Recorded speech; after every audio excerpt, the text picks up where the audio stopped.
Good afternoon. Welcome to the Raptors Show on the Sportsnet Radio Network and Sportsnet 360, presented by Coors Light. Go from full-time to game time. Coors Light, made to chill. Make sure you find the Raptors Show wherever you listen to podcasts and subscribe. Please rate, review our show. I am your host, Blake Murphy, today. A little bit of a change in plans, a lot over the last week or so. Of course, all of your New Year's weekends were interrupted by the news that the Toronto Raptors had traded OG Anunoby, Precious Achiuwa, and Malachi Flynn to the New York Knicks for Emmanuel Quickley, RJ Barrett, and a 2024 second-round draft pick that originally belonged to the Detroit Pistons, so that'll be in the early 30s.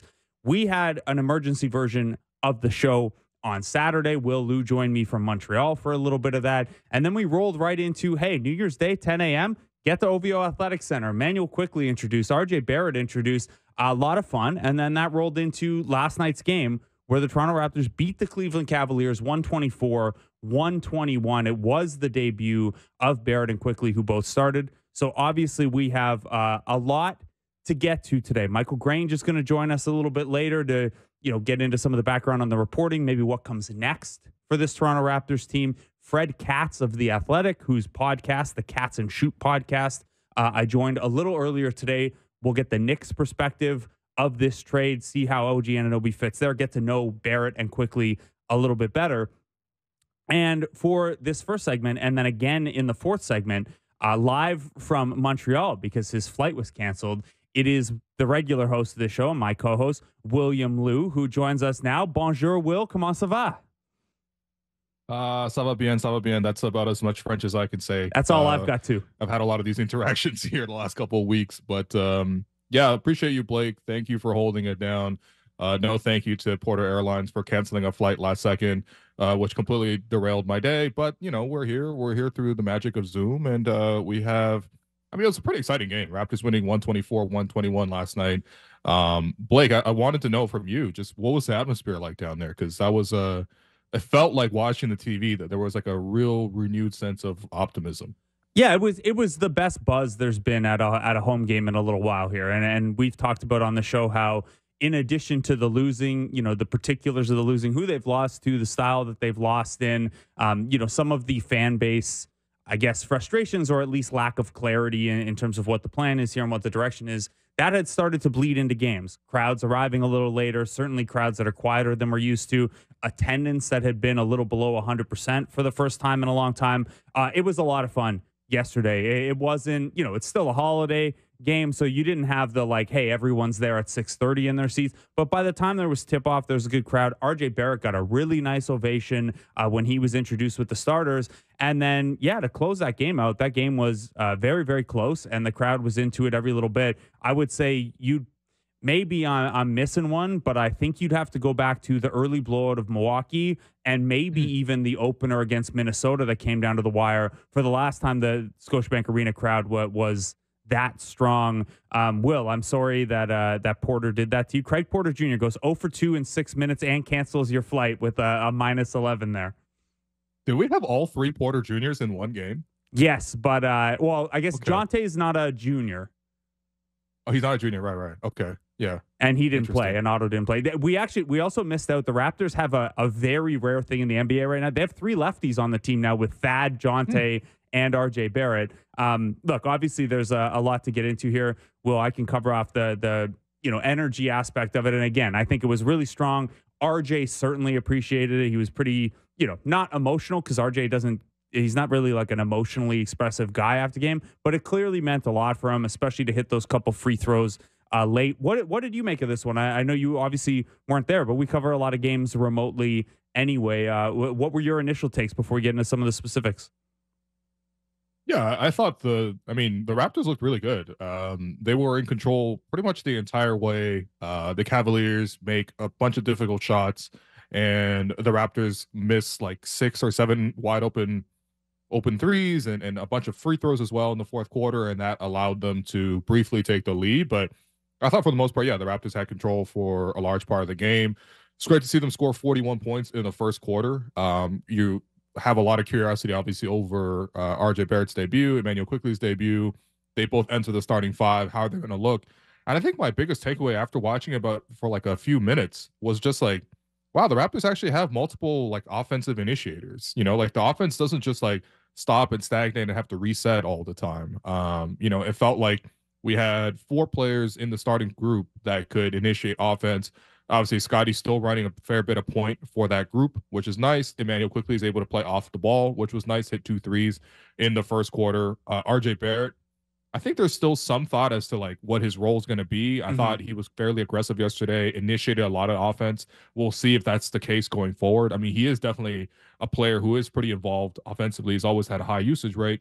And then Pascal's Pascal, who was the Raptors' best player last night and knocked down 3 threes in the first quarter. So it got off to a great start, and I think that it just kind of propelled them forward. It felt like the second unit, when Darko was able to make some adjustments, they had other players who can handle the ball and create. And I just feel like, it's been a while since the Raptors have had so many ball handlers. And it's not even so many. It's just like they've now reached like a league average amount of ball handlers. We were just in deficit for quite a while. So it was a nice change of pace. What did you see from the starting five? Yeah, I'm with you, man. I think that not only starting four guys who you can run through a little bit, and RJ hasn't run like very much lead guard at all in New York, but he's a guy who 2 years ago averaged 3 assists a game. Like he obviously has that secondary playmaking in his package and can create for himself one-on-one when given enough space. Now we'll talk more about how to make that a more efficient version of what RJ's done in New York, and we saw little bits of a lot of good and little bits of what has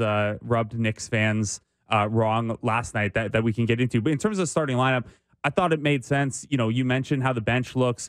We've talked a lot even before this trade about what it could look like with Dennis Schroeder coming off of the bench and how those bench units can just get organized a little better that way. Someone to feed Gary Trent in his spots rather than ask Gary to create those advantages himself. And the benefit of having four guys who can handle a little bit or create a little bit in the starting lineup means that Dennis is never going to be asked to do it alone either, right? Like you're going to stagger those. So one, maybe even two of those guys are on the court. I just think when we talk about what a bench lineup looks like, the way the Raptors are now structured is I think you could consider 5 players on this team instead of maybe 3 players on this team, guys who you have to who you can consider, well, they can share the creation of the offense. And that's not a knock on OG Anunoby, who is a tremendous player and at this stage better than either of the players that the Raptors got back, big picture, but that's not his game. And so what I thought from the starting 5 and the rotation overall is that things just made a little bit more sense offensively. And in terms of that starting 5, it was the one kind of question mark heading into this one. And Darko even said pregame when we asked him, like, don't read into it, whatever I end up starting with. So I don't know if that was him just being, a little Nick Nurse style cheeky, if they actually hadn't decided what to do yet. But I think that is the starting 5 that I anticipated eventually. I think, RJ Barrett versus Gary Trent in that spot. Barrett's a better player. You could make an argument for the extra spacing, whatever. But it was really important to me that, by the maybe third game of this, Immanuel Quickley was starting because Quickley's fit with Barnes and Siakam is probably, and especially Barnes, is probably the most important thing we're going to be getting a look at over the remaining course of the season. So I was glad to see it out of the gate here. Will, before you saw the starting 5, was this your preferred 5? Is this the 5 you were hoping they would eventually get to? Oh yeah, totally. I mean, I think that first off, Dennis has looked really comfortable coming out the bench, Mm-hmm. and I thought yesterday he picked his spots really well. Made very few mistakes, had 8 assists against 1 turnover, and even the shots that he took. I mean, the only 4 shots he missed were like wide open catch and shoot threes. We know that that's going to be an inconsistent thing for him, and basically outside of Pascal, nobody really shot the 3 that well, which is a rare thing to say. But he's been able to get downhill, and I thought yesterday he did the best job of getting into the paint and then making the right reads to pass out of those. But yeah, in terms of the starting 5, I wanted to see RJ and Immanuel in there immediately. Like I think that I like that decision by Darko.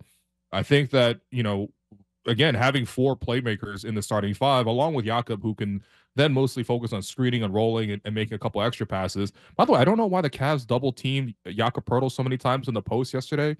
It did lead to some really nice dimes for Jakob, which is another thing he can do. But yeah, I mean, it just felt more like, the Raptors were able to run closer to, I suppose, 0.5 offense, which is sort of what Darko pitched coming into this team. I don't think he had the tools necessarily to run that style of offense with the previous roster makeup. And I don't think they have the perfect tools right now. either, but I think they're closer towards that goal. And it was great to see like just how dynamic immediately those two guys were. We're not talking about like the biggest games in the world. Like RJ had 19, Quickley had 14. Like that's close-ish to what their averages are on the season. So these are closer to, I suppose, average games than like exceptional ones. But you could definitely tell that there was an immediate amount of comfort. For Quickley, I like the idea that he's able to play on the catch, play off the ball. There's obviously going to be lots of opportunities. We're going to play more and more on the ball, but especially given that was his debut and that it was a game where he only basically had a walkthrough with the team, shoot around with the team. Like, I can't expect him to have the ball all the time and make all the decisions in the world. You got to come in and actually learn and get the sense of how the rest of the teammates like to play. But him playing off the ball is an immediate thing that you can notice because the Raptors obviously play a lot out of the post, whether that's through Scotty, whether that's through Pascal, even sometimes Yaka will get it at the high elbow and stuff like that. You're going to need guys to be able to cut and move off ball. And I thought Quickley did a great job of just relocating himself, getting himself open opportunities. And when the passes came to him, I thought he was quite decisive, whether he was going to immediately, 1-2, hop into that three, or he was going to try to put it on the deck and get a touch in the paint. And I think that level of like quick firing decision making is something that we haven't necessarily seen since like Norman Powell was here, for example. I think Norm was obviously great at that. Now Norm does it differently, where Norm's able to explode and get all the way to the basket for layups. It seems like Quickley loves to go to the floaters, especially with his right hand, and so he's not getting all the way to the paint. And we did see him miss 2 of those late in the game. But generally speaking, you need a guy who can play on the catch, and I think that's something where the Raptors wanted to see more and more out of that from OG. OG can definitely catch and shoot from 3, but then when he was asked to put it on the deck, it was less dynamic than a guy like Quickley. So I thought he came in and fit well. The only thing that was unfortunate was the foul trouble, which he had like 4 fouls. And what was disappointing watching the film back was he picked up 2 fouls in the first quarter, whatever that'll happen. But when he came in the second quarter, within 4 seconds of checking in, he was pressing, I think, Craig Porter Jr. Just bring the ball up, and he committed his 3rd foul, just trying to bump the ball handler coming across half court. Like, that's a needless foul that you don't need to give up, because now all of a sudden you're in 3 fouls. And then you get one more play defensively, which was to try to help against Donovan Mitchell. He gets 4 fouls in the first half, and that completely threw up the rest of his game. But thought Quickley was nice. Wanted to hear your thoughts on what you saw out of Immanuel Quickley, both in this game and also his fit long term with this at least starting 5. Yeah, the foul stuff I'm willing to chalk up to it's your first game. You were maybe a little geeked up and you were trying to do a little bit too much. I agree that they weren't great fouls in the big picture, even if they're understandable. He has, this year and last at least, been a pretty low foul guy. So I don't think that this is something to you worry about or that's a part of him. I think that's probably mostly, hey, it's my first day and I don't know all the offensive sets. How am I going to make an impact? Let me get into Donovan Mitchell's jersey. Let me try to pick on the backup point guard and stuff. Offensively, there's a lot to be excited about here. We had talked about Quickley leading up to this trade. We didn't realize the trade was going to happen this early, but he was one of the guys that I had identified in that piece that I did of, hey, who are some guys around the league that you could try to buy on before they take that leap? And I like Quickley because the reason he hasn't taken that step yet in New York really doesn't have anything to do with Immanuel Quickley. It has everything to do with the fact that they have an all-star point guard ahead of him in Jalen Brunson, and both of those guys are a little undersized. So a defense-first traditionalist coach like Tom Thibodeau is just not going to play those two guys together very much. We've seen Quickley on a per 36-minute basis produce really well when Jalen Brunson has been out produce really well. Now, within that, I think there are going to be some adjustments here for Immanuel Quickley. The first one of those is, had he not been in foul trouble last night, you're probably going from 24 minutes a game up to maybe 34 minutes a game. How do you manage yourself around that? How do you stay out of foul trouble? How do you maintain your energy and things like that? That's a challenge for any young player taking on a bigger role. And in talking to him at shoot around, one of the things he is focused on, or at least, aware of, in Toronto is in New York, the style that they play, and especially the way their bench units are structured, he was technically the point guard, but he played like a scoring guard. Like, they needed him to shoot the 3 a lot off the dribble. They needed him to get into that floater package. And something he sounded excited to get to do more of is be more of a creator. And we saw some good creativity in the passing, whether that be, the pocket passes to Jakob Poeltl, finding a lane over top instead of through the pocket, even some more aggressive, those kind of jump passes to the second side when the defense thinks you're going to the roll man. There's a lot of potential there. Now, it's going to take a little bit of time. He's going to have to build up to that, build the familiarity with people. We saw a couple times, whether it was him or RJ, when the first action in a Raptor set broke down, guys are kind of on top of each other. There was one play where I think it was, and this was actually more on Gary than Quickley, I think, but Scotty, Gary, and Quickley all ended up in the same spot, basically in the high corner on one side of the floor, and nobody knew who was screening for whom, and it kind of devolved that way. But I really like the fit. Like I said, we identified it as someone who could be a fit alongside Barnes a couple weeks ago. Nothing to suggest that won't be the case here. I think probably the one thing I'm looking out for, other than, can he expand the playmaking? And he's not going to be a true point guard in Toronto either. He might run point in some bench units and stuff, but he's going to have Dennis on the floor with him in those bench units. He's going to have Scotty on the floor with them and probably Pascal on the floor with them in those starting groups. He can be a kind of co-point guard. Maybe the assist bump up to 4.5. You're not asking him to be like an 8-9 assist guy with the way the Raptors are structured. From a scoring perspective, the biggest thing I'm curious about is that floater range stuff. I'm a fan of it. I like it. Like Etuan Moore was like my guy for having that in the bag. And I think it speaks to your ability to manipulate speed and manipulate space if you have that in your game. But Immanuel Quickley, the one probably concern you have when it comes to taking what he does and scaling it to a larger offensive role is he doesn't get to the rim a lot. And he's an okay finisher there when he does get there, but he picks his spots really selectively. So for me, the pick and rolls they're going to have him run. He wants to find Jakob Poeltl. He wants to find a weak side shooter. And then he can get into that floater range game. But if you're going to be a lead guard in the NBA, you're going to have to find a way to pressure the rim a little bit more than he does right now. And I think that's probably the one skill development that I have my eye on most closely is, can you start getting to the rim a little bit more? Can you, a defense is going to give you the floater range stuff to keep you away from the rim. Can you say, you know what, I'm getting there anyway, and I'm going to finish through it? That's probably my biggest question mark with him in terms of, hey, what is the difference between Quickley being a starting point guard in the NBA and, a borderline star level point guard in the NBA eventually? If that makes sense? Yeah, and I think, this is why I don't necessarily like the comp of some people made the jump of another Kentucky point guard, Tyrese Maxey. Yeah. Can he be like another Tyrese Maxey? I think that's the key difference. Maxey is able to get downhill with this ridiculous amount of pace, and he has this incredible touch on the little floaters, which he hit at a 105% clip against the Raptors. It feels like every time the Raptors play them. Quickley doesn't have that as much. Quickley is going to, he'll shoot longer floaters, for example. We saw a couple of those where it was literally from the elbow. And yeah, I would love to see him sort of almost have a change of speed at certain times, or even just keep the dribble alive. Look, listen, the floater is obviously there for you, especially when you're that quick and you're that long. He's got such long arms that he can get to that shot a lot. But can you keep the dribble alive? Can you probe into the paint, drag defenders out of position, and then create more opportunities? That will be a curiosity of mine. But I mean, honestly, Quickley was not even the biggest debut. I thought RJ's debut was even more noticeable, impactful. I think RJ was more involved, obviously played more minutes because he wasn't as much in foul trouble until the end of the game. But yeah, I mean, I love the fact that we have a player who is super aggressive offensively. And, there are going to be nights when you take this approach that RJ took, where he's mostly burrowing into the lane and trying to create opportunities to get to that left hand, which he's obviously great at.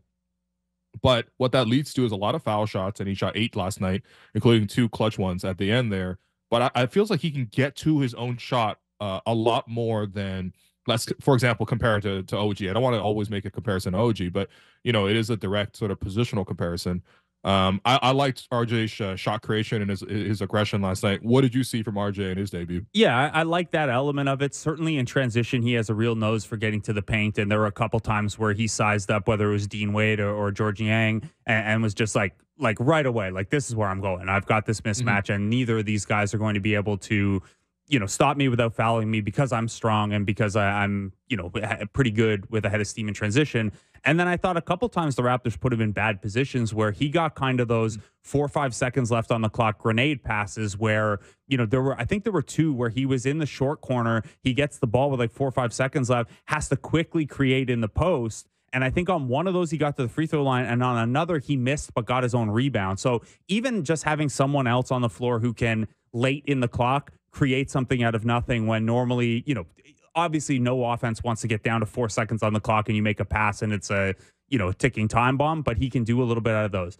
Having said that, 12 field goal attempts is one thing, but when you include the trips to the line, when you include that he had 5 turnovers, this was 19 points on 20 used possessions. So he's going to have to be a little bit careful. And this is one of the concerns with him in New York was that, yeah, he can get his 20 points a game. He's been a 20-point-a-game scorer. He's a decent rebounder. He can add some assists and things like that, but he's never scored at the 20-point-a-game level with efficiency.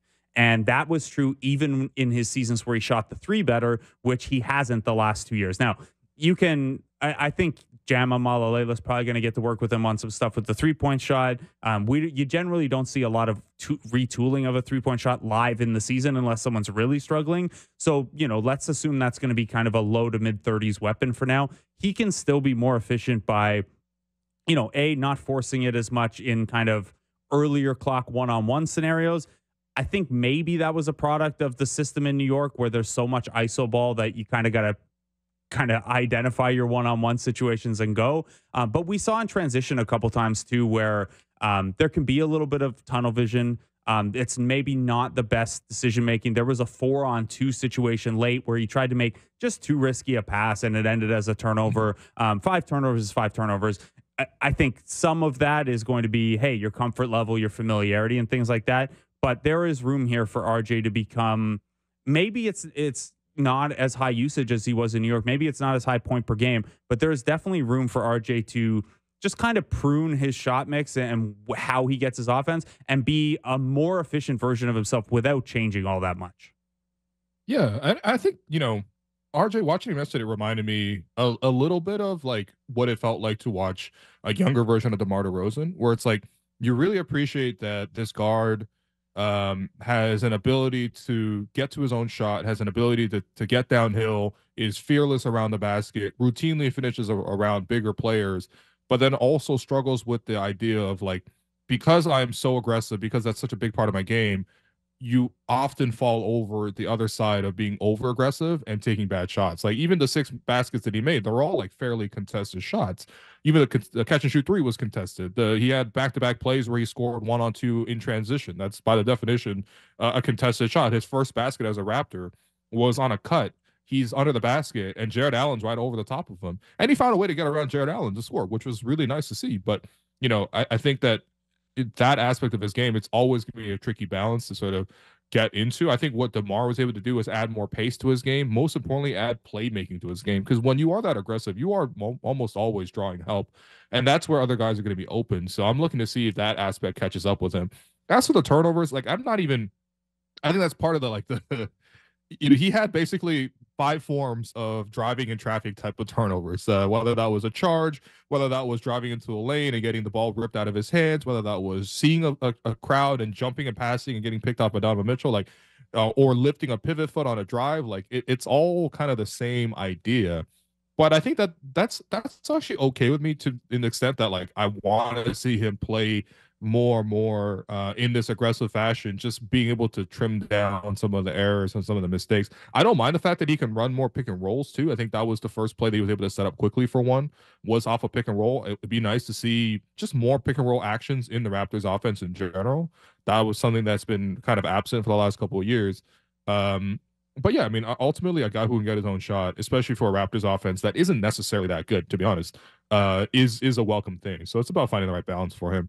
I guess the last thing, Blake, I wanted to ask you about was just like, what did you make of Darko's decision to use Scottie as the main on-ball defender against Donovan Mitchell? Because you trade OG, all of a sudden you now have to think about who's going to be your huge primary stopper each game. And this one, he chose to go with Scottie. Yeah, it's going to be a tough thing. And we saw it in the last Cavs game too, and talked about it a lot, where OG was obviously on Donovan Mitchell and turning that off for Mitchell, but Garland was available in that game, and Scotty stayed on Garland instead of making the swap with Pascal. And we talked about that a bunch after that game. So I get it. It's a tough decision because Scotty is probably the best individual defender in your rotation right now.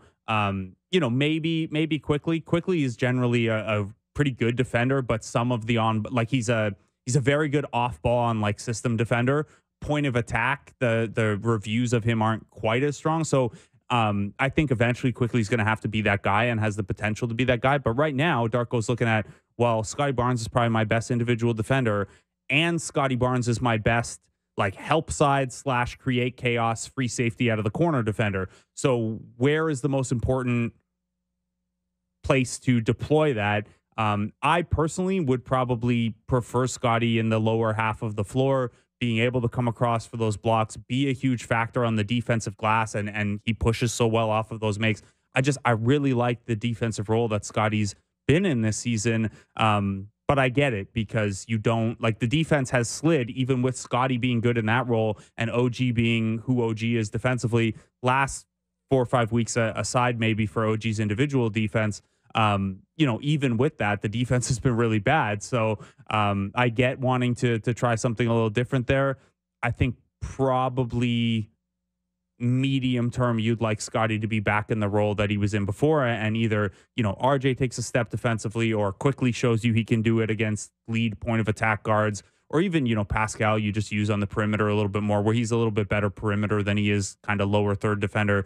What did you make of it? Obviously, this defense was bad before and they just lost their best defender. There's going to be a lot to make up here. Yeah, I mean, look, I don't think Darko has like a perfect answer here because all the reasons you just listed.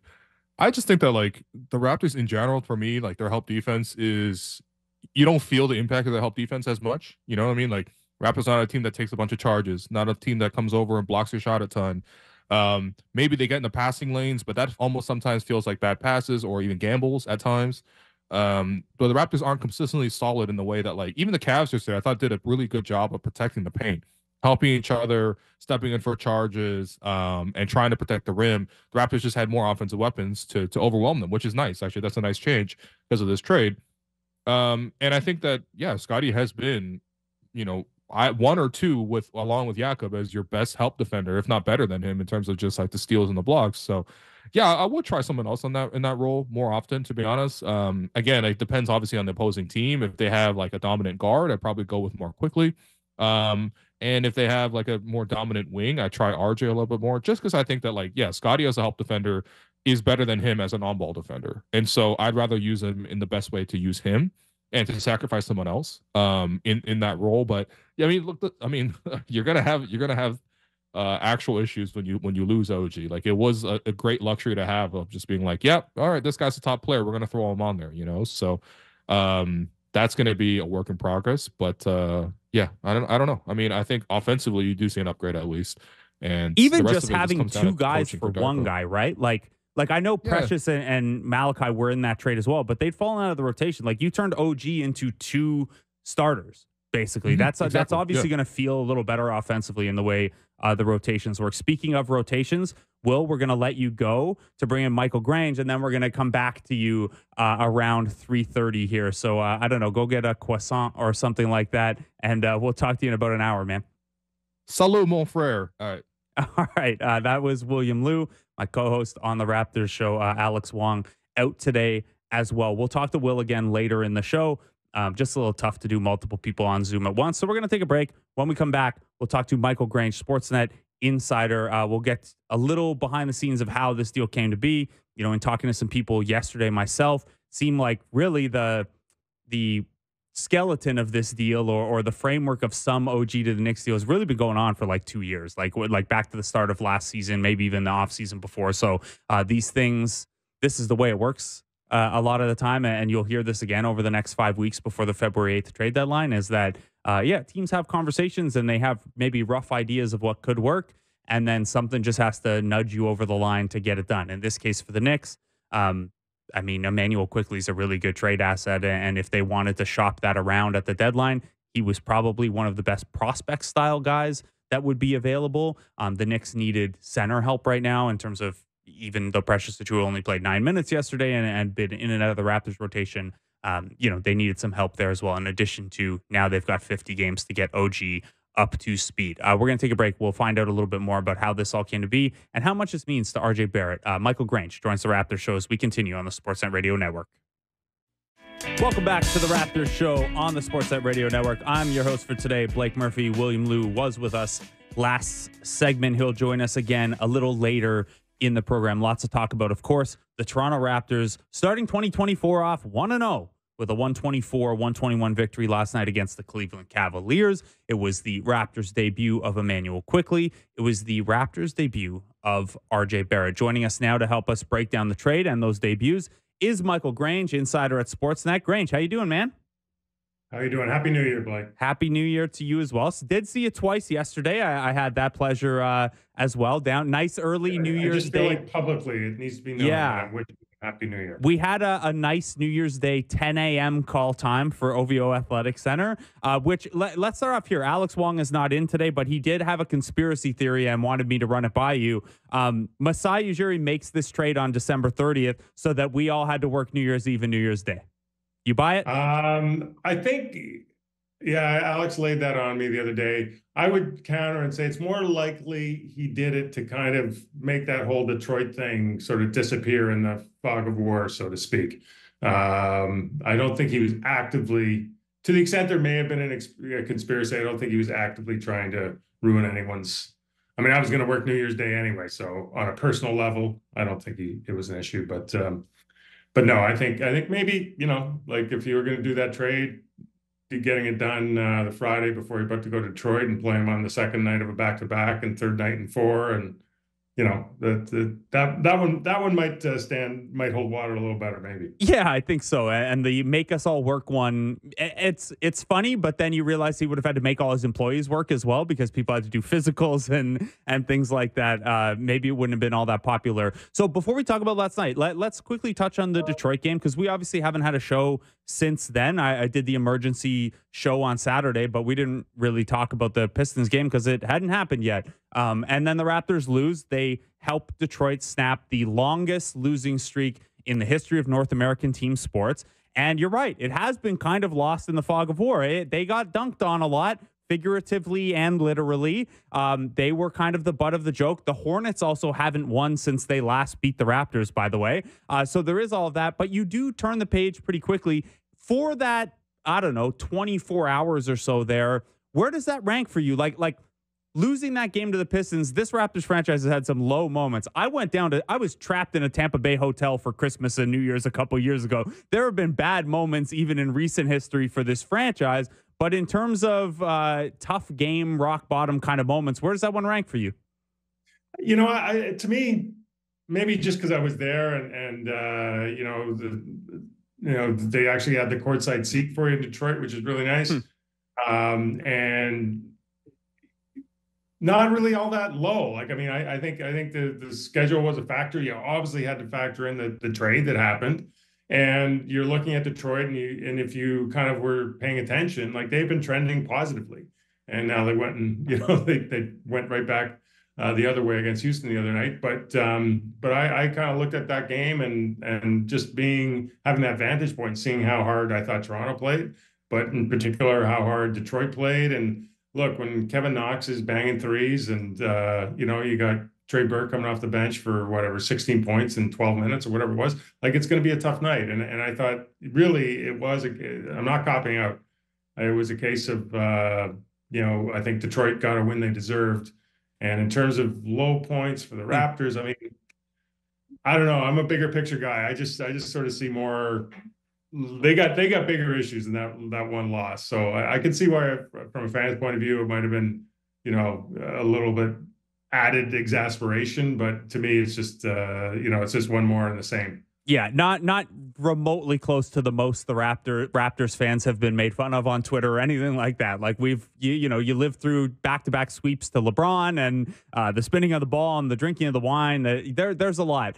So I'm with you. It didn't register a ton, and you know, maybe it's a nice little cherry on the 2023 Sunday, the way that year went. But you're right. There was not only the schedule, but this trade factor, because this trade happened earlier this weekend. It is OG Anunoby, Precious Achiuwa, and Malachi Flynn headed to the Knicks. RJ Barrett, Emmanuel Quickley, and Detroit's second this year coming back to Toronto. So, Grange, we saw them debut last night. We can get into some of the fit, you know, how we saw that play out and how we project that playing out. But I wanted to ask first about RJ specifically, because I know, look, a lot of us have gotten to know him over the years through Canada basketball, but you know the family well. You've had a professional relationship with Rowan for a long time. You've had a professional relationship with RJ since he was pretty young and on the way up. He talked about it a little bit yesterday, got that nice ovation to start the game, hit the clutch free throws to a good ovation, seemed pretty happy after the game. How much do you think this really does mean to him and the Barrett family to play for the Toronto Raptors?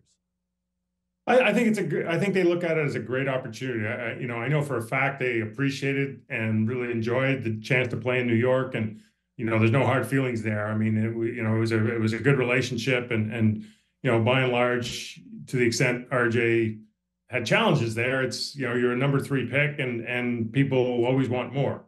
But you know, I think coming here at this stage is perfect for him, and I really think, you know, the city is nice. I think the fact that you're in a you know, a comfortable environment is nice. I think you know, I think that RJ, being the person he is, I think he'll be perfectly able to manage some of the complications, I'll say, or sort of added you know, demands that maybe get put on your plate when you're playing at home. But I don't think that's going to be an issue. But I really, and I mean this, I think the biggest single factor is he's going to be playing for Darko Rajakovic versus Tom Thibodeau.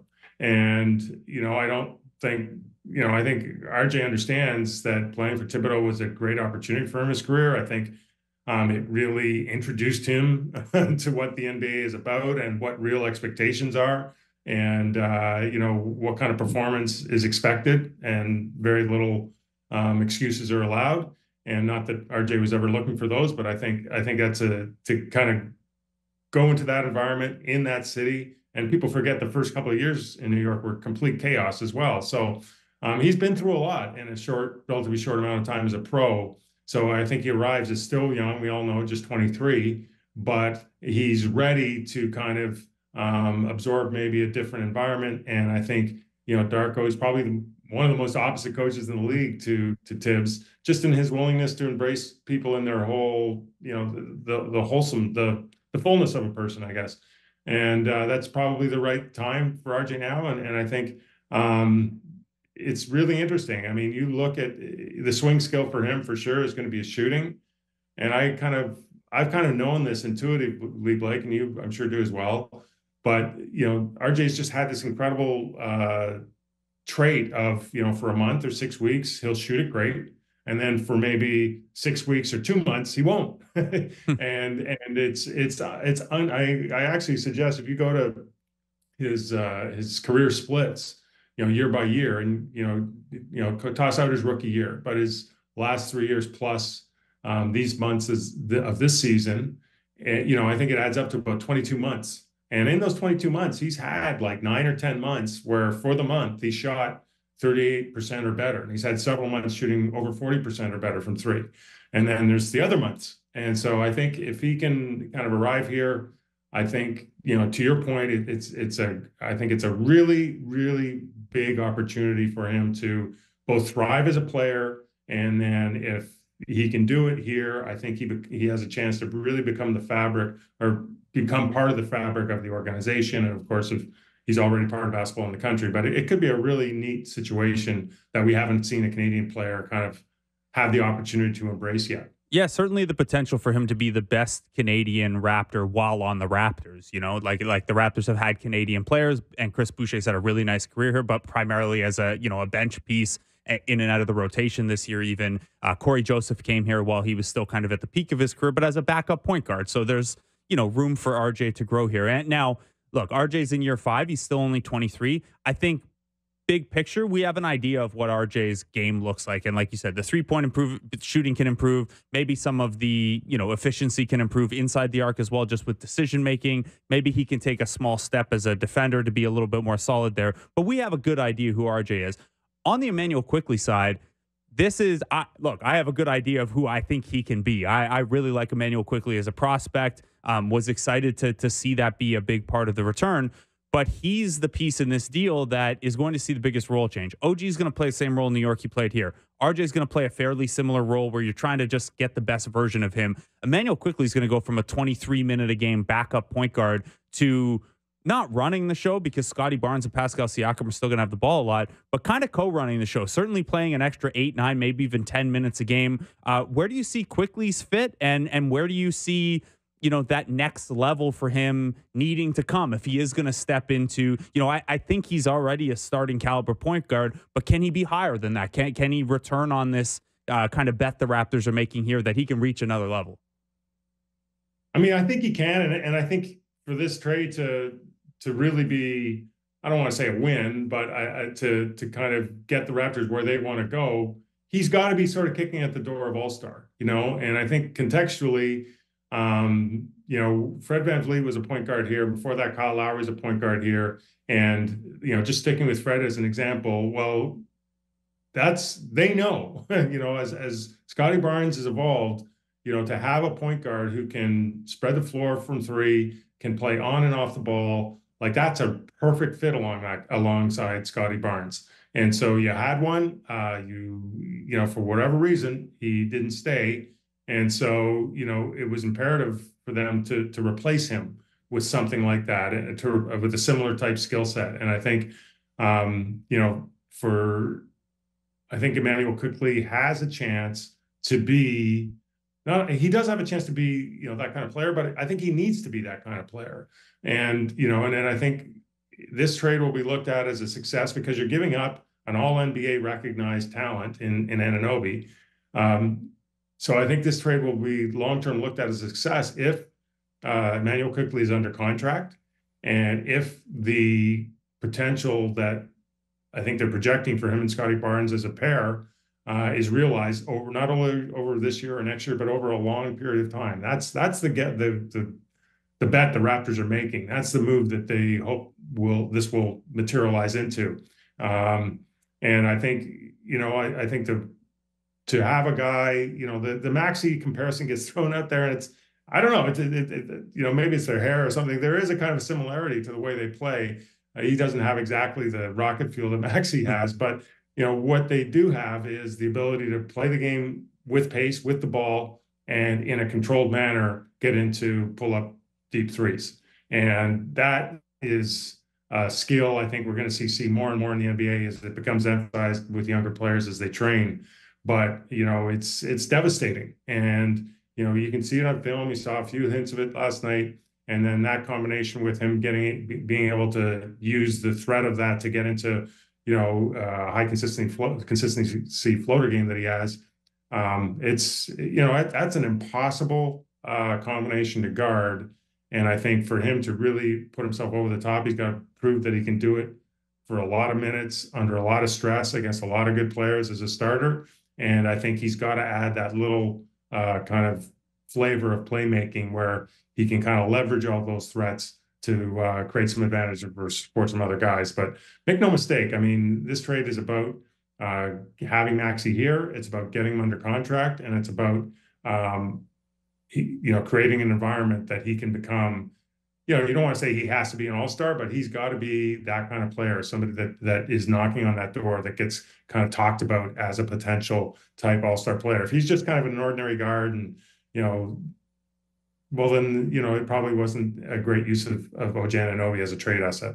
Yeah, and I think he can get there, but we're not going to see it day 1. We're not going to see it day 2. He's got to kind of keep growing into that. The other thing that could change how we're evaluating this is the trade deadline is still 5 weeks away. This is the first trade that's happened in the month of December in the NBA in like forever. They just don't happen this early. At that point, most teams just grind it out to the last minute here. I'm sure this is one the Knicks were kind of like, hey, if we're giving you Quickley, we'd like to get this done now. Let us get 50 games with Anunoby. Let's move on here. From the Raptors side, though, have you, and I know this is a quick turnaround, so I understand if you haven't been able to have these conversations yet, but in terms of what this signals to you about what the next 5 weeks could look like, specifically what February 8th could look like, have you been able to suss out any kind of ripple from this deal? I mean, I still think that there's an appetite to see if, Pascal Siakam is a long-term fit alongside this new look lineup. And, so I think they're going to be looking for that. But, I still think that they're going to be proceeding on multiple streams. And if they can find a decent return for Pascal Siakam, that, they kind of tip their hands in terms of what they're looking for in terms of young players with upside that, give them some controllable, future contracts. I think that they obviously would consider that very seriously. I know they're working on a lot of stuff. So it's not like they did this trade and said, we're good for now. I think it's, I think these conversations are going to be ongoing for quite a while. But, the Pascal situation it's kind of complicated. Like there's a lot of varying points of leverage, as you kind of game theory this out, right out to next summer. And, so I think to try and predict exactly where it's going to go and how each side is going to emerge kind of satisfied, because I think it is a situation where, whatever move they make, if they do decide to make a trade, it's going to have to be something that's satisfactory to Pascal Siakam in terms of where he ends up. And similarly, obviously the Raptors are going to be looking for something that complements them. So it's, the short answer to all of that is I just think it's a moving target at all times. But it's clearly there's a lot of momentum that's building towards some kind of resolution between now and February 8th. And not just with him, with some potential other spots on the roster as well. The Raptors do have a couple veterans who, hey, maybe you'd like out of the contract years, or there's just a market for those guys around the league as these contending teams try to kind of round out their bench units and things like that.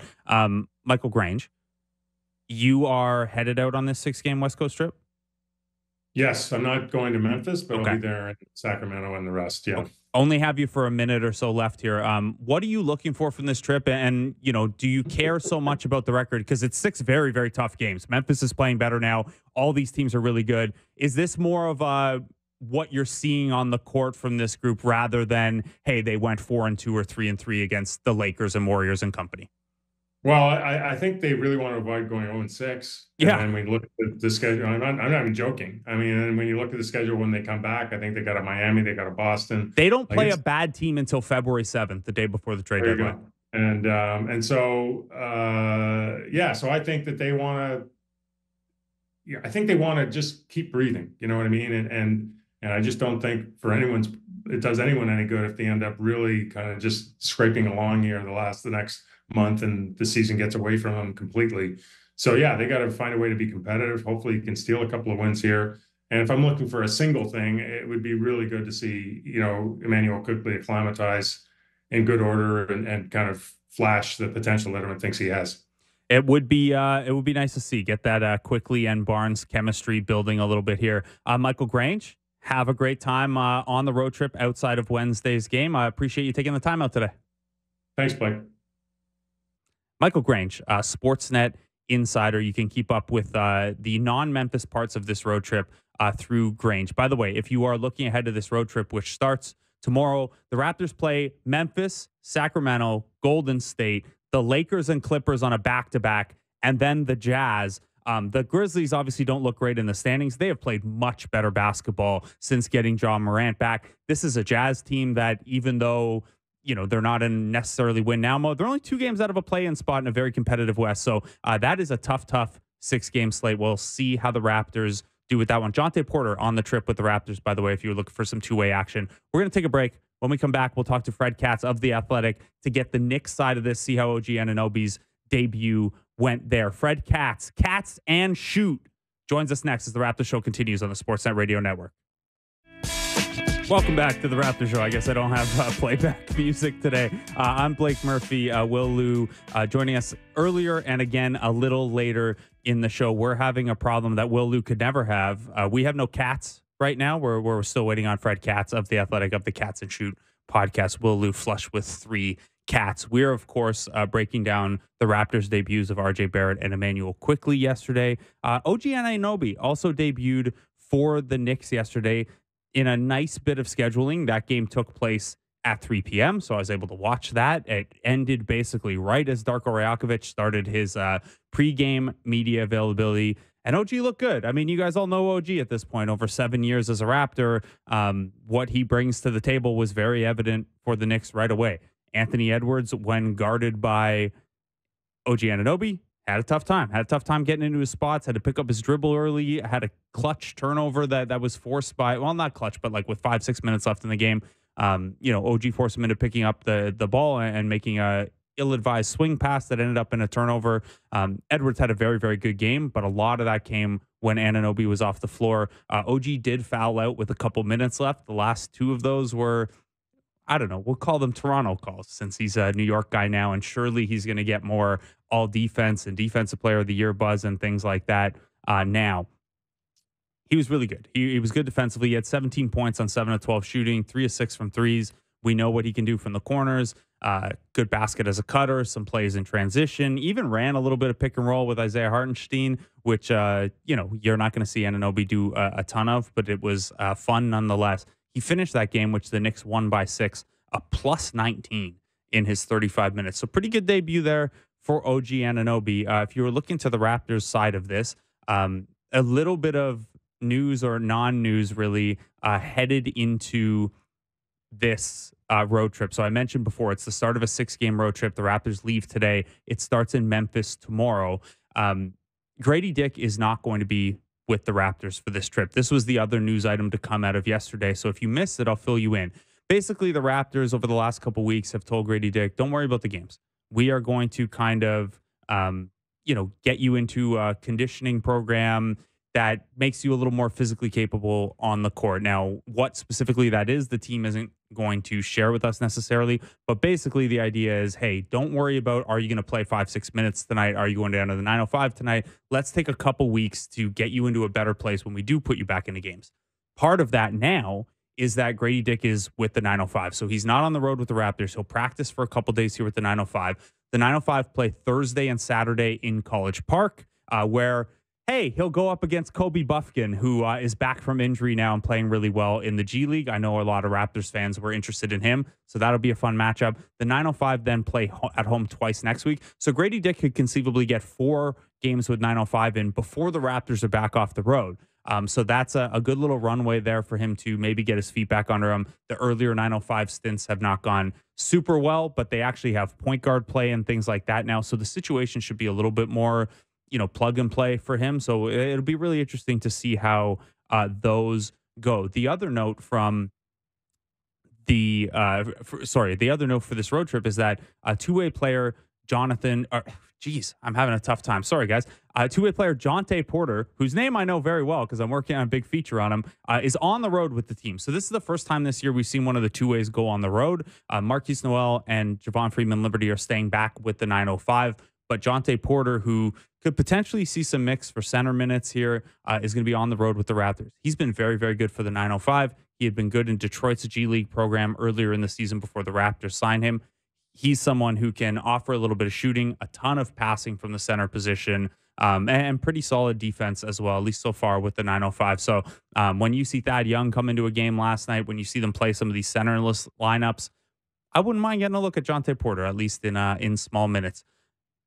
The Knicks got a look at their new backup center yesterday, Precious Achiuwa, who is why there's a Jontay Porter hole in the Raptors rotation. Let's bring in Fred Katz of The Athletic, host of the Katz and Shoot podcast, which I was a guest on earlier today. Fred, we haven't talked in hours and hours, man. How you doing? I don't even know if it's been hours and hours. I think it's just been hours. And that's it. I'm great. I'm live in front of a door. I'm doing fantastic. I'm ready to go.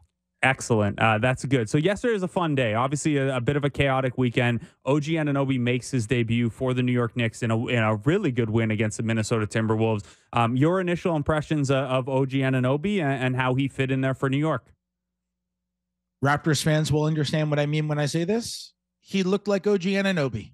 He looked exactly like what you would expect from OG Anunoby. He was fabulous defensively. I thought his best defensive game that I've seen him play in a little while. I know, like you mentioned on my podcast earlier today, that his defense kind of hadn't been at the level that you would expect it to be at by his standards over the last month, 5 weeks, whatever it's been. It did not look like that in his first game. You know, they played Minnesota, who has been one of the best teams in the league all year. He guarded Anthony Edwards. He guarded Karl Anthony Towns in spots. And the dude just looked like an all defense caliber guy. You couldn't back him down. He was getting out in front of guys. He was getting out in transition. He was cutting. He was fantastic in terms of movement. He said to Jalen Brunson before the game, he walked up to Jalen Brunson on the court before the game. He said to him, I don't really know what I'm doing, so I'm just going to keep cutting. And it really looked like that. The second part, not the first part, where he really did just keep cutting. This is an offense that historically is not had with the current roster that they have. They haven't had a ton of cutting. They haven't had a ton of movement.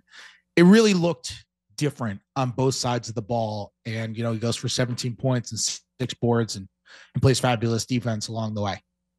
Yeah, which is, you know, we knew the book on OG Anunoby. When you look at this move from the Knicks perspective, obviously they're giving up 2 pretty good pieces here in RJ Barrett, who, you know, I know Knicks fans were a little up and down on him. People around the league are up and down on him, but he's a starting caliber player. And you give up Emmanuel Quickley, who has the potential to be even more than that. The Knicks kind of do. I know Precious Achiuwa and Malachi Flynn are in the deal, and Precious is probably in the rotation here with their need at center, but kind of a consolidation move in turning 2 high-end rotation pieces into a starting lineup upgrade in OG Anunoby. How much does this say to you, hey, the Knicks are focused on what this rotation looks like in the playoffs, what a Knicks playoff game looks like versus, you know, winning 45-48 over 82? I think that's what it's all about. To be honest, it's about getting more shooting into the starting lineup. OG is a superior 3-point shooter to RJ Barrett, especially from the corners. He's a 45% 3-point shooter, basically every single season from the corners. And that's huge for the way they're going to use him on offense. They're going to keep him out there. The Knicks they're actually shooting pretty well percentage-wise this year from 3, but they don't have a ton of guys who actually shoot the 3 that well. And when they have Barrett out there, or they have Josh Hart out there, and they have Isaiah Hartenstein and Julius Randle, there are just a lot of people who defenses feel comfortable helping off of. And now there's one less guy who defenses are going to feel comfortable helping off of. And defensively, he just completely changes their dynamic. The Knicks have been a big wing away from being not a contender. They're certainly not a contender, but from being a step above where they've been for the last year and a half. They've been a big wing away from it for a little while. And I think they got even farther away from that earlier this year because their roster was basically a bunch of guards, Julius Randle, and some centers. And that was their rotation. And they needed that big wing, somebody who could shoot, somebody who could guard, especially if you're going to build around a core of Randle and Brunson, both of whom you can take advantage of on the defensive end. And Anunoby is just that perfect fit. It's why they went after him for so long. I mean, it's not like they woke up last week and we're like, wonder if OG Anunoby would fit. They've been after him for a long time. And it finally ended up happening this weekend. So that's OG's on-court fit. And yeah, I've heard the same thing. This is something they've kicked around a framework of, or different frameworks of for a little while now. The fit is pretty exciting on the New York side. How do you think OG Anunoby, the character, is going to fit in New York with you guys around the Knicks beat? We saw, so like, obviously we're very used to it here in Toronto, and he's grown as a quote, and a lot of us have learned how to get more out of him as a quote, but it's also like it's a bit that he's aware of what he's doing. The deadpan humor, the like very intentionally short answers at times. I have a lot of fun with it, especially because like you can get good answers out of him as well. How do you think he's going to fit from that perspective? It is yet to be seen. You know, I have covered a lot of guys in my career who say nothing when you ask them even the most specific, fantastic questions you could ever think of. And I've covered a lot of guys who say a whole ton of stuff. Even if you ask the worst question ever, you might just completely mess up and they'll basically do your work for you. So, you know, whatever I got in front of me, that's what I got. And, you know, what I care about more is that somebody just treats people with respect and at least understands how the dynamic is supposed to work from a professional standpoint. And that doesn't seem to be an issue. So I'm good. I'm good regardless. I get paid to watch basketball, man. Last thing I'm going to do is gripe about a guy is saying that. Oh, I think it's a positive, not a negative. Like I this is a feature, not a bug to me. That I find it entertaining, and you know, I got along with OG pretty well. So I think that's a feature, not a bug. Especially for someone like you who is like built relationships with a Russell Westbrook in the past, who has attempted to build relationships with a Russell Westbrook. Yeah, look, I think my read from afar is that Russell Westbrook was kind of like Kyle Lowry, where if it reached a point where he would try to dunk on you, that was a sign of respect. Begrudging maybe, but he isn't picking out nobody to have fun with. Yeah, that's how I feel about Alex Wong. Okay. You know? Yeah. That's basically how I feel about him. Similar sort of dynamic. Yeah, I could see that for sure. Okay, begrudging respect, very begrudging. Begrudging, yeah. I don't know if you bought a copy of his books, then you've got the respect from him for sure. All right, Fred. So there you go, prehistoric in stores now, in paperback as well. We got it. Make sure you get it, and Alex will sign yours personally, probably. Alex is writing in Chinese now for some of the book signatures. Anyway, let's move on to what is actually happening here. Okay, so that's the OG side of things. The Knicks also pick up Precious Achiuwa in this deal. They lost Mitchell Robinson for the season. Jericho Sims is banged up, and when he's played, it's been a little up and down. You see a pretty clear role for Precious Achiuwa in New York? In some ways, yes, because he's going to stand in as the backup 5. Mitchell Robinson is out for possibly the entire season. Isaiah Hartenstein is going to start, and the Knicks are really thin at backup. Jericho Sims had gotten some minutes, but he really struggled, especially when he had to go against starters. He just really got pushed around. Taj Gibson is there. You know, even Taj Gibson was joking about the fact that he was getting minutes. Taj is there to be a locker room leader, a cultural leader, maybe going for defense when they need him, but his purpose is not to be a 15 to 18 minute a game guy behind Hartenstein. So in some ways, the fit is obvious. He comes in, he gets backup center minutes, he plays 15 minutes, 18 minutes, maybe on certain nights where they want to go a little bigger or they want to shake up rotations or somebody's in foul trouble or whatever. Maybe he ends up getting minutes at the 4 there. I could definitely see that being a possibility. In other ways, I think his role is a little bit more out there because conventionally, Knicks head coach Tom Thibodeau really prefers to have size in the middle. He builds his defenses from the paint out. That's not a habit. That is his ethos. That's his identity. He wakes up in the morning and the first thing he thinks about is not coffee, it's rim protection. That's just what he wants. It's what he needs. It's what he craves. It's what he breathes. It's everything. And so I'm getting so animated. I'm knocking my computer talking about Tibbs' obsession with the rim protection. And so with Achiuwa, he's an undersized 5. He's 6'8". And I'm wondering exactly how Tibbs is going to go about using him. I don't think his initial game against Minnesota is a great example of either what he's going to be like with the Knicks or how the Knicks are going to deploy him, because Minnesota is so huge down low that it's just a bad matchup for him, whether he's got to guard Rudy Gobert or Karl Anthony Towns or Naz Reid. Like, there's just so much size with that team. And you can't really use the switchability because you're not going to switch a small onto Gobert, who he guarded for a lot of that time. So it becomes difficult to see exactly what the vision will be for him. So I just kind of chalk that up as like, yeah, he didn't score in his debut. He played 9 minutes. That's like his worst possible matchup in the league, potentially. I'm really curious to see how it moves going forward. I think it's very possible that Tibbs switches with him a lot more on defense than he does with his average center, because that's kind of his strength defensively, the ability to go out and guard other guys on the perimeter who aren't necessarily centers. I'm really curious to see how he uses him offensively in that second unit. Are they going to try to get out running with Anunoby, who's really good in transition and seems like he's going to be playing with the second unit, similarly to how he did with Toronto? Josh Hart, who loves to get out running in transition as well. Are they going to use him as a screener? Are they going to let him initiate it all? Are they going to let him handle, pass, whatever else? I really wonder what the leash is going to be, because, as you know, Achiuwa can have a moment where he just looks so good, and then can have a moment where he just looks lost. And I'm curious to know what the leash is going to be. I'm curious to know what the schemes are going to be, what Tibbs really settles on as being the best ways to use him.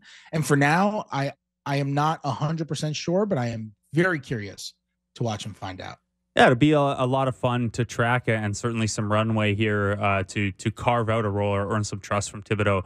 When we look at where this Knicks team is now, like, look, there's a need for some scoring punch off the bench, but that's something that is not particularly expensive at the deadline if you're targeting a bench level player.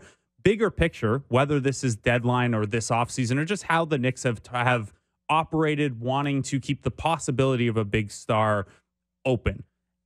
This is a Knicks team that is at a pick surplus for the future. How important do you think it was for them to get this deal done? Yes, they lost Quickley and Barrett. Those are big assets. But to do this with only 1 second-round pick going out, how important to getting this across the finish line do you think that was for the Knicks? It's absolutely massive.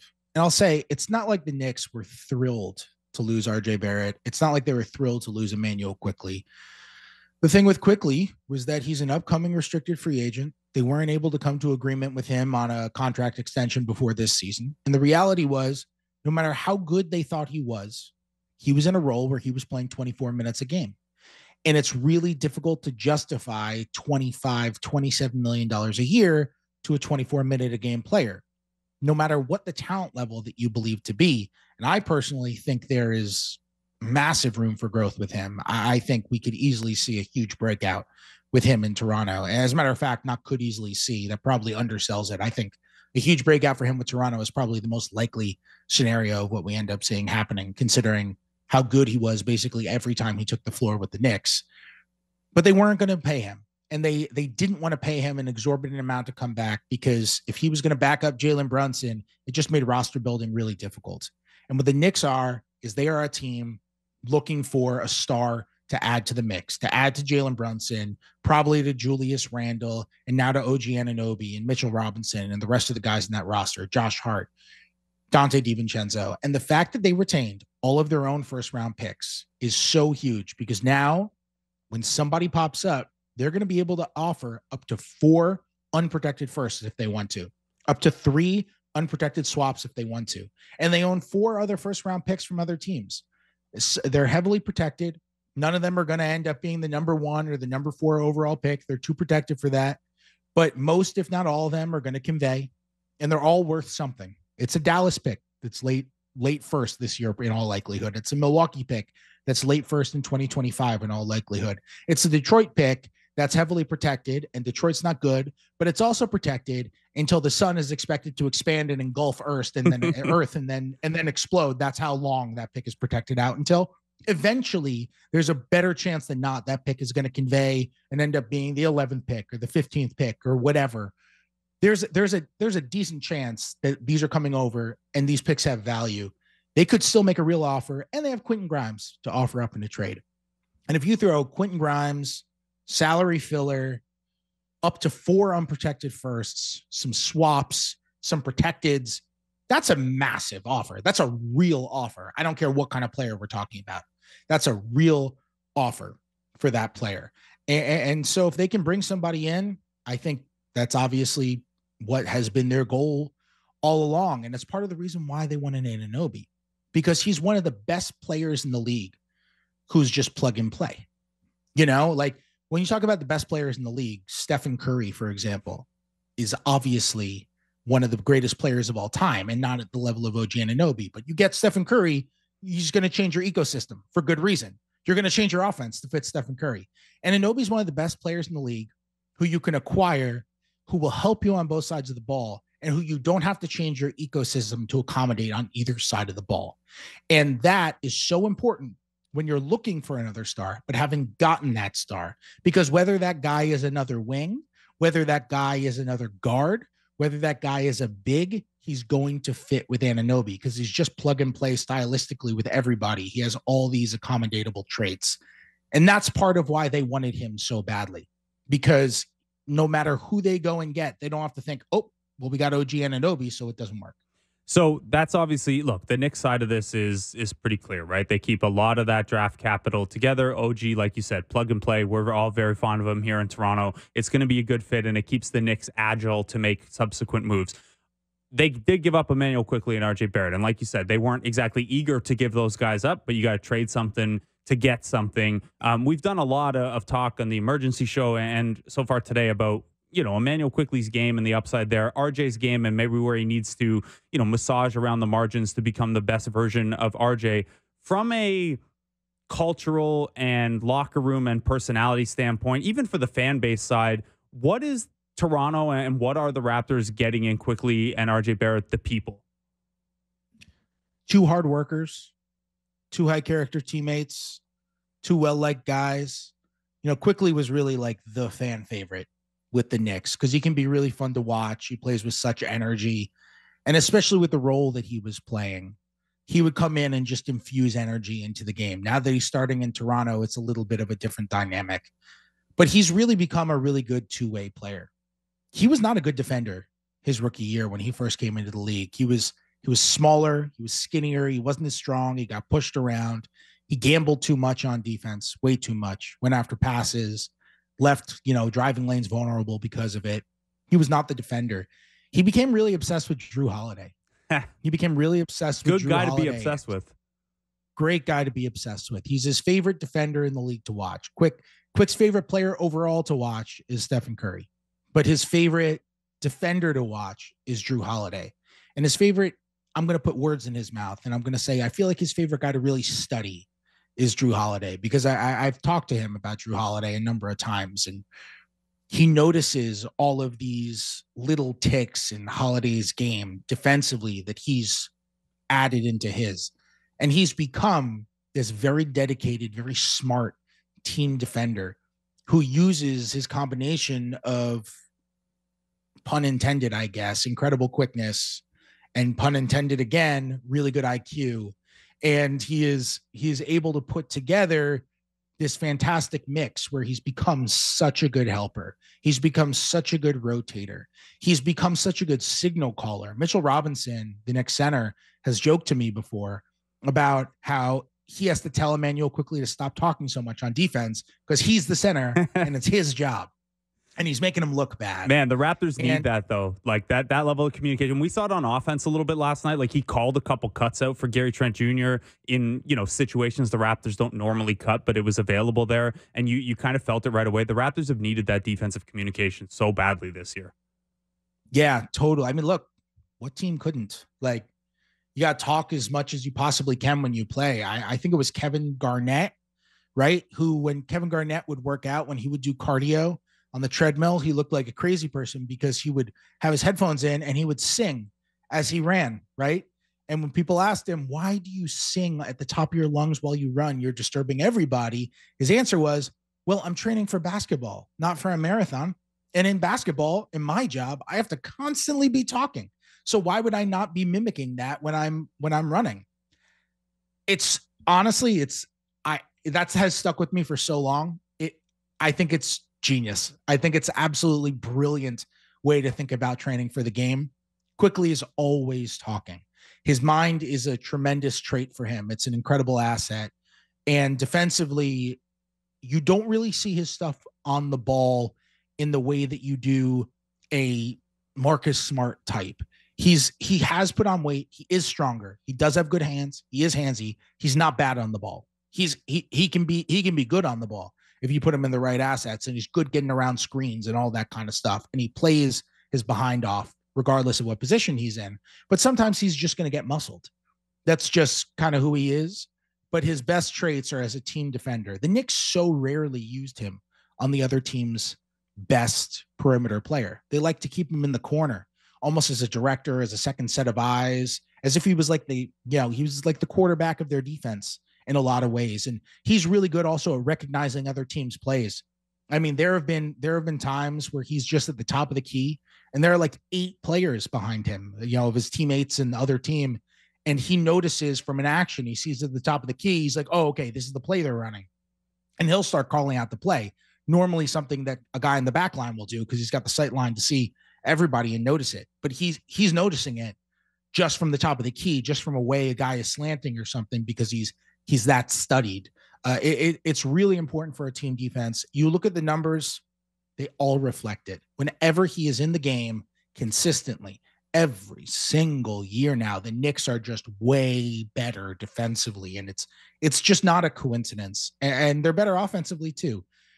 He's a very good player. And as for Barrett, for him, people talk about the shooting all the time. He's got the inconsistent jump shot, and he's been in a slump for the last month and a half after getting off to a really, really good start and having a really good playoff run for them.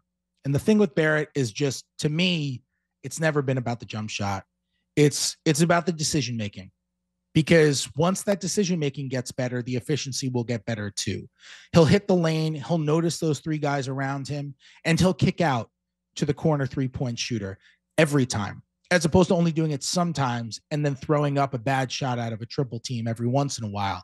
He's going to eliminate those bad shots as the decision-making gets better. And to me, that would be the biggest step for him, just getting that up there, because he's so strong. And his ability to get to the paint basically whenever he wants is such a tremendous asset for him. And it's something that he can really rely on as long as he makes the best decisions while he gets there. And he's been good defensively this year for the Knicks too. After having a down defensive year last year, he's really brought his defensive game back up, I think. And that's something also that I think will help the Raptors as well.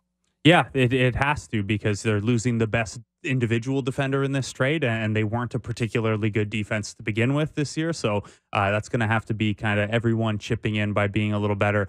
Fred, before I let you go here, Alex and Will did have a question for you, and they would like you to explain how, look, there are Raptors fans who in my mentions sometimes get frustrated that Masai Ujiri and Bobby Webster speak basically trade deadline, end of season, draft, maybe once at Summer League, and then start of season press conference.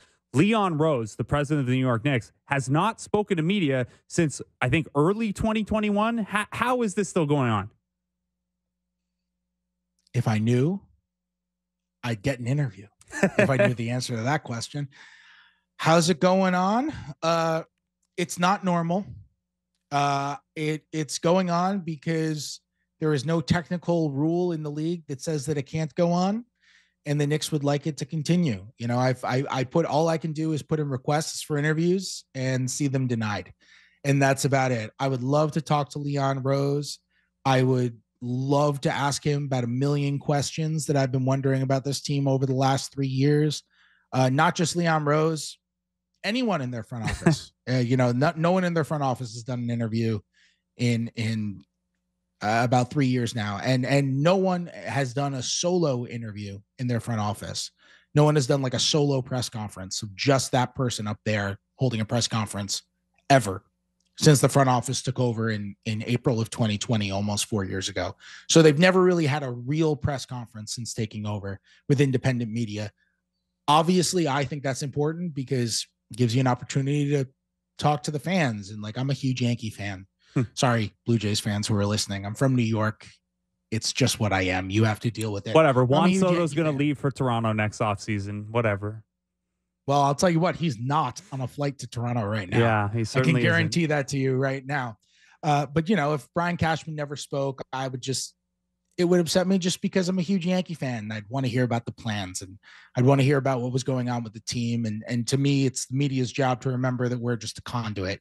But it's also on the media, and this is a thing that I think about a lot, to find ways to tell the story, even if it's not being handed to you. So if we're presented with walls all the time, and we have two options, we can sprint into them and try to barrel through them, which often lends us with a ginormous headache, or we can go look for a ladder. So I spend a very large amount of my time looking for ladders and trying not to complain, because let's be real, nobody gives a crap about my job being more difficult or more frustrating. They just want to see fun, cool Knicks stories. So that's what I spend my time trying to do. And I'm just a ladder searcher. That's all I am, Blake. I'm a ladder searcher, and I'm a begrudgingly trustful Alex Wong book buyer. Absolutely. I mean, hey, at least one of those things is working out, because Prehistoric is such a tremendous book. I don't know about the ladder searching. Who knows? Maybe instead of Leon Rose, you can get Sam Rose, who is his son and OG Anunoby's agent. Funny how that all clicks into place with Jalen Brunson and a bunch of other New York Knicks as well. That is probably a discussion for a different time or book. Probably. Fred Katz of The Athletic, of the Katz and Shoot podcast. Thanks so much for taking the time out, both as host, having me on earlier, and as guest with us today. Yes. Well, thank you for having me. And by prehistoric, it's a hell of a read. And Alex needs it. He's totally broke, so he could really use the support. I will not tell him you said that part. I'm sure he's not listening. Fred Katz, thanks so much, buddy. That was Fred Katz of The Athletic. Make sure you check out The Athletic for all of the Knicks side of things. He had a couple good pieces up, including OG Anunoby's debut, as well as a piece with Eric Green right when the trade happened, kind of going deeper on Emmanuel Quickley and RJ Barrett, their potential fits, what they need to do to take the next step in their individual games. He also hosts the Cats and Shoot podcast, which I was on earlier today. Kind of just roles reversed there, which has made it for kind of a fun day. We're going to take a break.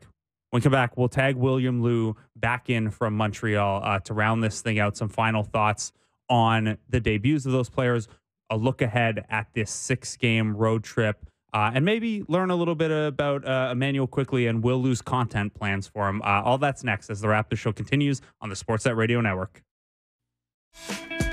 Welcome back to the Raptors show on the Sportsnet Radio Network and Sportsnet 360. I'm Blake Murphy, your usual host. William Lou joins us once again now from Montreal. Will, we just spoke to, Michael Grange a little earlier and Fred Katz for the Knicks side of things.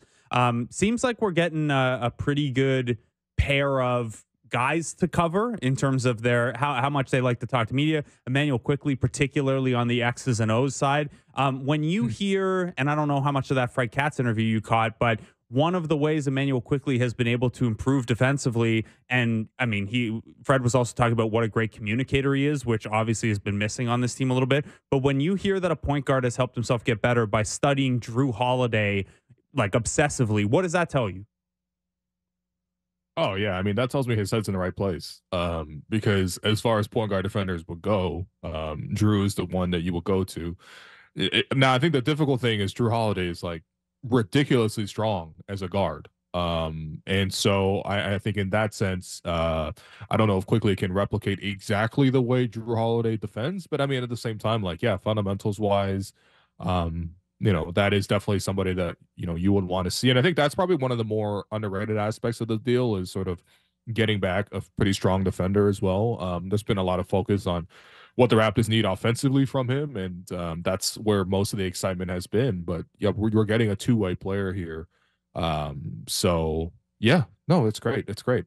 It's like if I told you I was studying like, I don't know, Zach Lowe tape as a podcaster, you would feel pretty good as a listener. Look, there are like 50 of us in the blogosphere. I guess I'm not in the blogosphere anymore, but there was like, just like there was a wave of people who obviously read a lot of Bill Simmons, there's a big wave of people who obviously read a lot of Zach Lowe too. So that's you can find that out there.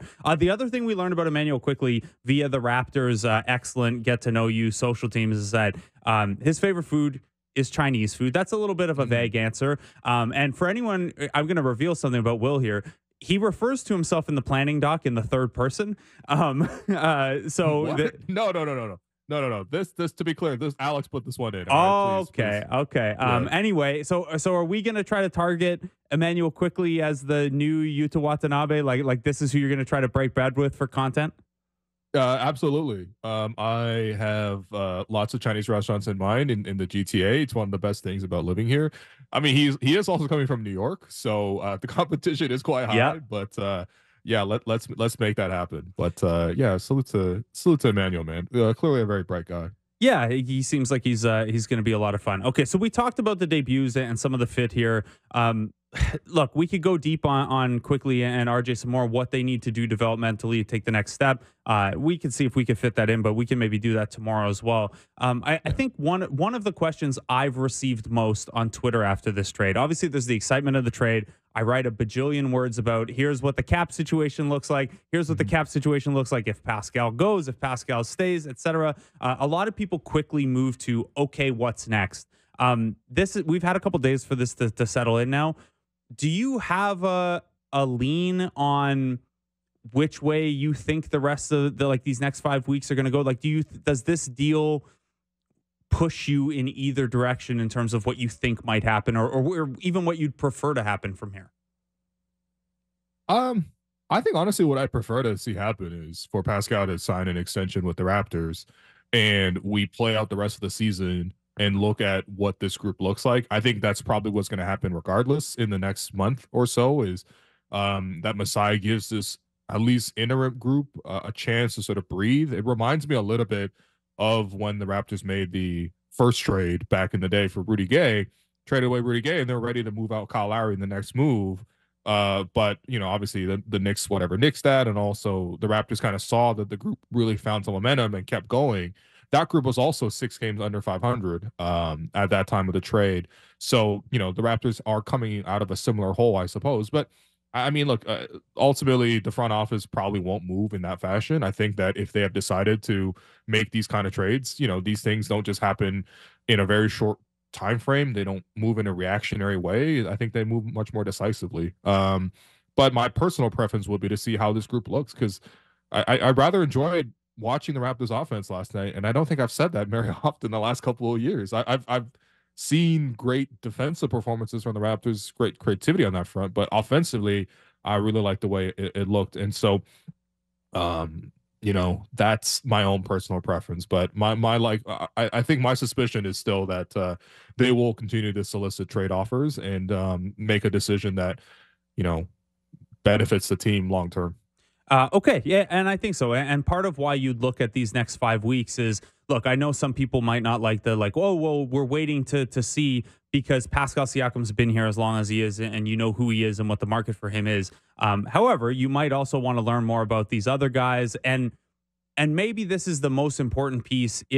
Even if you say are a person who wants to trade Pascal Siakam by the deadline or wants to extend him with the idea of trading him in the future, figuring out what type of player fits best with Quickley, Barnes, even RJ to the amount that you're factoring that in could be pretty important too. Now, we can judge on paper what that would probably look like, but you might be able to see, oh yeah, this is missing, or this would fit really well with that. What strikes you there, Will, if you look at what we saw the other night and what this starting five now with Dennis and Gary off the bench look like? What strikes you as something that this team could still use and could maybe address via trade at the trade deadline? Obviously, you're not going to fix the entire long-term picture in one deadline, but if you look at what's here now and what went out, what would be the next kind of thing you target? Because we all kind of thought like a Quickley type, some sort of guard who could take some of the responsibility off of Scotty's shoulders as needed, get into the paint a little bit, add some three-point shooting. What would the next kind of ripple be if you're building out this Barnes Quickley core, do you think? Yeah, I think for me, I would love to still see a floor spacing 5 as an option. I think that that's something where it's obviously not going to be cheap. It's obviously difficult to find players who protect the rim and also space the floor well. But ideally I would love to see in that direction, even to have a small ball 5 option. Like I suppose that we kind of had that with like Thad Young or Chris Boucher coming off the bench, but we know neither of those guys are really true answers at center. They have their qualities, but just not as a center. So I think that's a pretty clear weakness. Obviously that's what you traded away Precious. Like Precious is supposed to be that for you. You ultimately had to get rid of him to make this deal happen. So I think, you would want to see that. I would love to see some more defensively oriented kind of like perimeter players, is just sort of like at least as backups, just to sort of spell Quickley or spell even Dennis. I just feels like there is a bit of defensive weakness now on the roster, not just now. Just now. Well, I mean, I feel like before it was a lack of togetherness and a lack of execution, and now it's like, okay, personnel wise, we're actually a little bit short. Which is like, I mean, yeah, you just traded away OG and Precious. So like you're kind of looking to replace some of what they did. And it's difficult to see how they do that. Maybe they use Gary and turn that into like another 2 pieces in the rotation. I mean, if they could do something like that, I would be interested. But I also think at the same time, you have to allow at least some room for some of the younger guys to step in there, because obviously down the line, Grady will be a factor. Grady Dick will be a factor into the rotation. Right now, he's clearly not.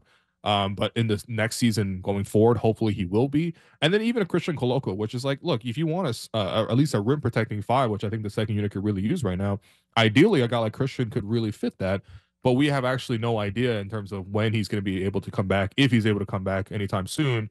So, I guess you have to have clarity there. But I also do think that you have to keep those kind of spots in mind, that you're not just completely blocking off these 2 other prospects that you hopefully will, have be part of your team long term. So, Yeah, it's a lot. I mean, obviously the biggest question is whether they're going to move Pascal or not, but I'm sure you already discussed that. So we've got like 9 minutes left in the show. So let's do a couple quick hitters then. You mentioned the backup center position. I had informed people a little earlier. Jonte Porter's on the trip. He's going to be on this 6-game road trip. They're going to use some of his active days. The Raptors have used their two ways so infrequently that you're basically fine. You could use all three of them the rest of the way, and you'll be mostly fine. So it's not a big deal with regards to that. We've seen Jonte Porter with the 905. He's been active twice for the Raptors, hasn't got into a game. Is that something you'd like to see instead of going to the Thad minutes? Or, you know, they even played a couple yesterday where, I don't know, whether you call Boucher the 5 or the 4, they were just playing without a center. Would you like to see Jonte get a look? Yeah, I don't mind. I mean, I think like the 2 minutes that we saw of Thad yesterday, and it was literally 2 minutes. Well, what a shift that was. But like, I just think that there's not as much upside there because you know that defensively teams look at Thad Young and they go straight to the basket. And I don't even blame Thad for that. Like, he's never been a center in his career. You know, he's always been 6'8", and now he's like, you know, at the tail end of it. So realistically, that's not a rim protector. Jonte has pretty good block numbers throughout the G League, so you know, you could maybe try it out there just to see what you got. He also brings an element of floor spacing as a big, which, you know, you would ideally like to see. Biggest thing with him is just, as you've literally talked to him directly, which was a great interview a couple weeks back. You know, he's had an injury history, which at one point, even for him, he contemplated to end his career at a very early age.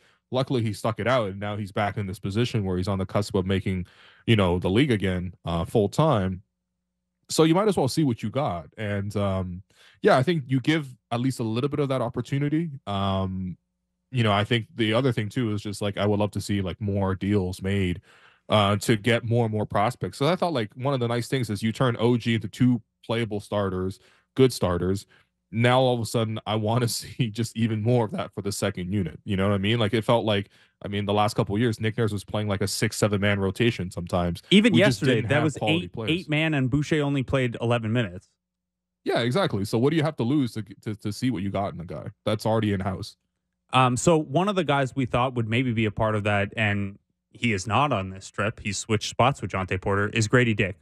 They revealed yesterday that Grady's kind of been told, hey, for a couple weeks here, don't worry about playing spot minutes for the Raptors. Don't worry about 905. Let's focus on your on-court work, your body work, your conditioning work, and then we'll get you back in games. And you know, hope you can find a better level than you did before. He's not on this trip. He's going to stay back with 905. They've got 2 games this week in College Park. They've got 2 games next week at home. So he could possibly get into 4 games before the Raptors are back off this 6-game road trip. When you saw that yesterday, what is your reaction to that? What do you think? Obviously, we don't have a lot of detail on what the actual activities he's doing are, but a guy who 6 months after being drafted is kind of being pulled out of action and going into a redo of the offseason program, it kind of sounds like. What do you make of that?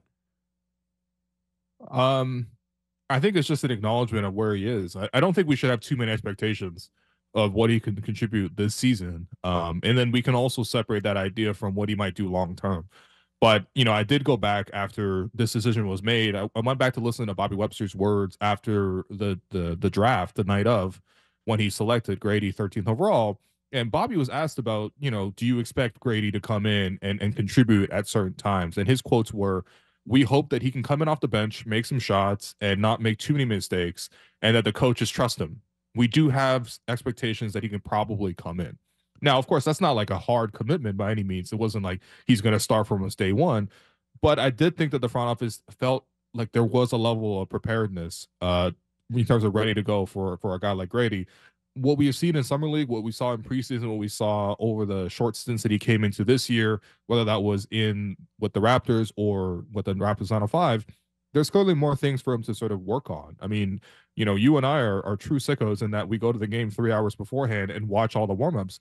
And I've described this already, but Grady's warm-up is different than most other guys. A lot of guys come in, they do their set shots, they do their corner threes, they practice a couple driving layups, and then they shoot some free throws and they wrap it up.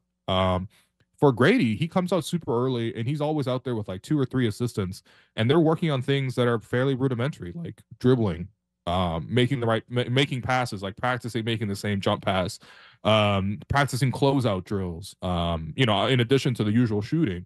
So I think that what that points to is that they feel like this is going to be a longer term developmental thing.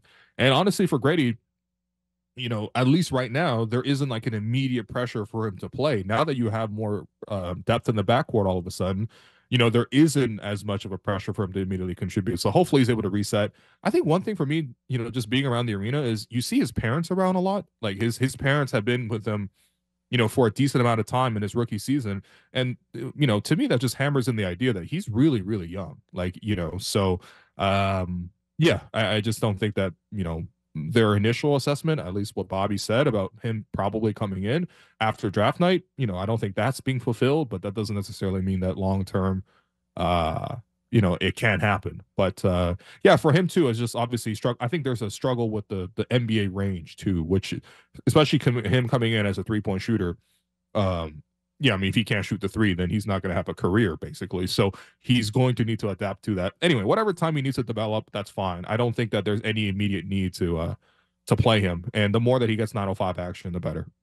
2 of those games, by the way, are going to come head-to-head against Kobe Buffkin, who's back now and looking pretty good in the G League. So I'm sure everyone will react completely rationally to those games. We'll talk about this more tomorrow as we tee up the Grizzlies game. But the Raptors start a 6-game road trip. They just left today. Memphis, Sacramento, Golden State, the Lakers and Clippers on a back-to-back, and then Utah. So that is, Memphis is playing much better since they got Ja back. Utah is not a playoff team, but they're not far out of the play-in, and they've had Jordan Clarkson is getting triple-doubles now.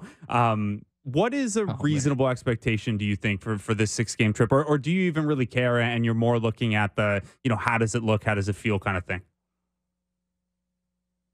I mean, I'm gonna lie. I can't lie to you and say that I don't care about wins and losses. Like I think anyone who has heard one episode of the Reaction Podcast understands this. But no, I mean, I think the bigger thing is just how did this group sort of gel? What else do they do? I mean, I think it's fairly important for this group to, if they want to stay together and sort of keep this as that group, they need to actually rack up some wins. I mean, again, going back to the Rudy Gay trade a decade ago now, but they were also on the West Coast when the trade happened, right? Like they were in LA when they ultimately moved Rudy. And in that trip, they had some very memorable wins. I remember over Dallas, over OKC, and of course the Lakers, the first game as well. So, similar kind of deal. You sink or swim, and I think DeMar's analogy then was, it's sink or swim, and, we're out here like Michael Phelps. So the Raptors got to be out here like Michael Phelps on this West Coast road trip if they have any chance to sort of keep this current group together. So, yeah, I mean, it's certainly a very difficult schedule. And if the Raptors played defense, I guess, relative to what their talent level should be, then they actually have a chance to compete in some of these games. But right now, we haven't seen that defensive solidity, so you have no idea who they might lose to. Like, they lost to the Detroit Pistons in their last road game. So, like, I'm not going to be out here being like, yeah, they're going to go like 5-1 on this West Coast road trip. Like, that's no one can tell you that, especially considering how many tough teams are on this trip. Yeah, and 2 weeks ago, we would have included the Utah Jazz in as one of the easier teams, but then the Jazz did the 17-point comeback, and they look pretty good again now that they've got their pieces back. And yeah, the Clarkson triple-double nonsense aside. Their first one since Carlos Boozer, by the way, in the regular season. It's crazy. Every team in the NBA, 10 times. Every team in the NBA had at least 10 triple-doubles in the regular season since the last time the Jazz had one. Crazy. Wow. All right, Will Lou, we got to go. I'll see you tomorrow, buddy. Fly safe. I will see you tomorrow, like in studio and stuff. I appreciate you, Blake, for holding it down. All right, that was William Lou. That does it for us today. I've been your host, Blake Murphy, alongside William Lou. You've been listening to The Raptors Show on the Sportsnet Radio Network. And please make sure you find The Raptors Show wherever you listen to podcasts. Subscribe, rate, review. Thanks again to Will for hopping on, to Michael Grange for joining us, to Fred Katz of The Athletic and the Katz and Shoot podcast, to producer and co-host Alex Wong. Feel better, buddy.